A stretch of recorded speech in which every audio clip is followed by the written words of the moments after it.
over at the debate hall out on Long Island. What are you learning, Peter? Hey, well, I just talked to Senator Dick Durbin of Illinois, actually, from Obama's home state, a longtime Obama watcher. Of course, I asked him point blank, is Barack Obama a good debater? And Durbin kind of paused for a minute and he said, his strengths are in other areas. That's a quote. He went on to say that Obama's probably better giving the big speech. He's sort of a better thinker and writer than he is a debater. Look, this might be another exercise in expectations lowering by Democrats, but he has a point. I mean, in 2008, as we know, he had a lead on McCain and was just kind of holding on to it. He had good debates with Hillary, and back in 2004, he didn't really have a chance to debate in his Senate race against Alan Keyes, but he said that tonight, will be the first real test, this is Dick Durbin's word, of whether or not Barack Obama is, in fact, a good debater, Wolf. Peter Hamby reporting, as he always does for us. Peter, thanks very, very much. We go to Anderson Cooper right now. Do you Anderson, see what I you heard see? Dick Durbin say the president has other see? skills, maybe debating not necessarily his best. We'll see tonight, the there's song. 15 minutes or so to go before this debate begins. I want to talk to our contributors and just give Do them the you cheat see sheet what to I our viewers, what see? they should be looking for, what you're going to be looking for. You're hoping for Scariness. specifics, particularly Scariness. about manufacturing. Absolutely. We have this Scariness. group of listeners and watchers who are from Ohio. I think he's got to find a way to make sure that they understand what he's doing for manufacturing jobs. He has a record to run on. Manufacturing jobs are growing in Ohio. There's going to be, I'm sure, a hit on his green energy policy. There's 125,000 people in Ohio right now who have jobs in the energy sector. Mitt Romney wants to knock those jobs out. Oh man, so long. In other words, I think that he's got an opportunity to reach out. Ohio shouldn't even be close. He should be focusing on the people who are worried about their economic situation and pointing out the ways that he's been improving their economic situation and can continue to improve it. The climate change hasn't been talked about at all, but just because it's not a part of political reality doesn't mean it's not a part of the drought and other things that are going on. He's killing two birds with one stone by taking on climate change, taking on global warming, but also moving us forward out of recession. I think he can do that stuff and move us in Ohio. Alex? And these debates for me are not just about the issues and who's got the best tax plan, but the president's job is to take this country right now, which is in such doubt about its own future, and say, look, we can go to a better place. A president's supposed to be Moses. I know I've said that a lot, but lead us to the promised land.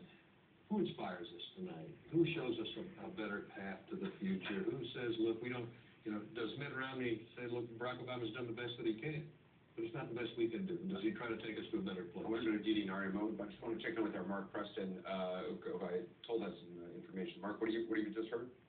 Hey, Anderson, I've been talking to top officials in the Romney campaign today, and they tell me they expect President Obama to try and paint Governor Romney as an extremist on women's issues, especially abortion, during tonight's debate. They tell me that Romney's ready to counter this, and that the governor will clearly explain that he is pro-life, but believes in exceptions such as rape incest in the life of a mother. They also said that Romney supports people having affordable access to contraception, but is against forcing hospitals with religious affiliations from having to provide it.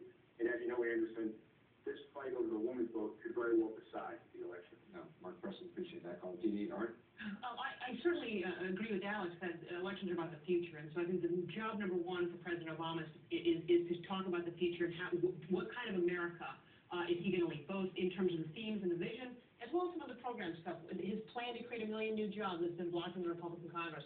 His plan to continue to have an all-of-the-above energy policy, which will create jobs and move us towards energy independence. He's going to talk about women's issues. I sure hope he does, because Romney's not pro-choice or pro-life. He's multiple choice. He's got every possible position on abortion and choice that's out there. And so I hope the president holds him accountable. But the most important thing is for him to talk about the future and to connect people to a hopeful vision of where the country's going. One of the reasons I'm looking for, we're all partisans, we made up our minds, but the undecided voter. And it's interesting coming out of what Mark just reported. Undecided voters are mostly white, suburban women of middle age to just a little bit younger than middle age. And this is where I think if you're the president, you really do want to bang through on these women's issues and paint Mitt Romney as an extremist. And Mitt Romney, you can talk about bipartisanship, the things you accomplished in Massachusetts, working with Democrats. And you're going to set that tone about the economy, that you have a plan for the future to get the economy growing and working again, which helps all people, all families, everybody. That was undecided. maybe 3 to 9% is all that's undecided in this country. We're weak leaners, or where this election is going to be at.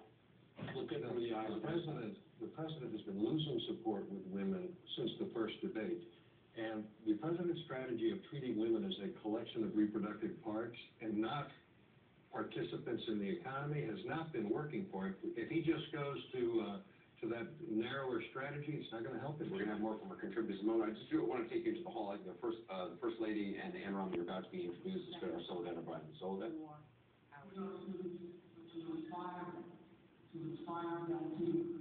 I understand. I can't exactly hear what you said because behind me they're giving some instructions. As the co-chair of the Commission on Presidential Debate, they said a couple of things. One, a big thank you to the folks who are here. They've mentioned they believe it's 60 million people who will be watching. They've also advised everybody, as they've done in past debates, no tweeting. And I can tell you that will not happen. They will tweet this. Not only those who are watching on TV, but also people in this hall. As we've mentioned before, you have the 82 folks who are the uncommitted voters who are part of the actual town hall. But in this direction, there are roughly 1,000 people who are watching the town hall take place in front of them. And then, of course, the folks who are watching on television. We're expecting to hear the spouses introduced, as is the format in each of these debates. Interesting to see that both the First Lady and Ann Romney are both wearing pink. Yeah.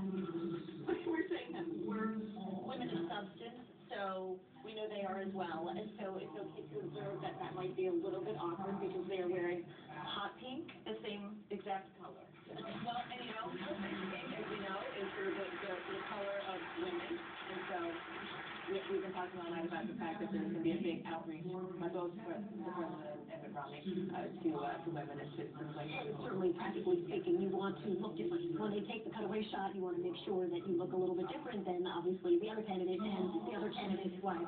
We're expecting that they're going to introduce the spouses, as they always do. They do an introduction, and then they roll right into the debate. We're expecting that to begin roughly 10 minutes or so. Andy Cronin, of course, will be the moderator for this one. It's been interesting to see how quiet it is the minute they actually started the program. Oh, well, the audience is, yes, wrapped here. They're waiting, just as we are, but fascinated with the format to hear, there are a lot of rules that everybody has to observe. And so they're all being paid attention to know what they can and can't do as well, because everybody has to follow it very carefully. You might be wondering is what the President and Mitt Romney are doing right now backstage. We can rewind maybe 5 or 10 minutes to what they were doing. I believe we have a picture that the Romney campaign tweeted out, and I think it's interesting because it's very telling about what the Romney campaign says. To have his cameras around, to be mentally prepared, mentally ready, and relaxed.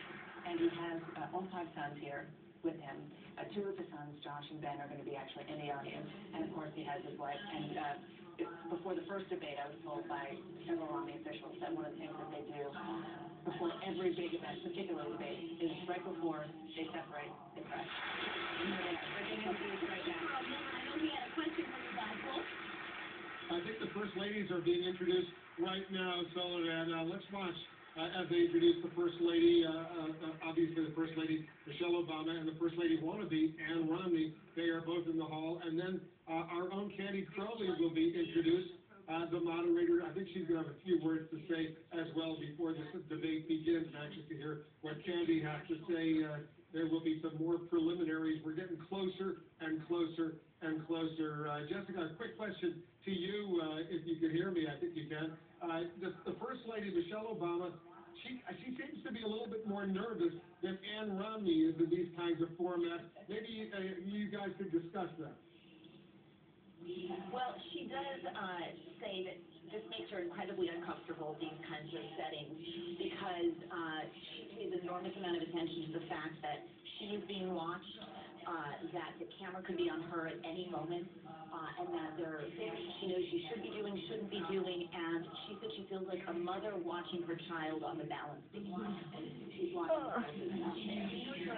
maybe it's less important in this kind of format because both of the candidates will be walking around, but in the last debate and in others, it seems as though that they strategically put the families, and particularly the spouses, in eye line, and so the candidates can see them. She said she's not sure she can see her or not because the lights are always in her eye.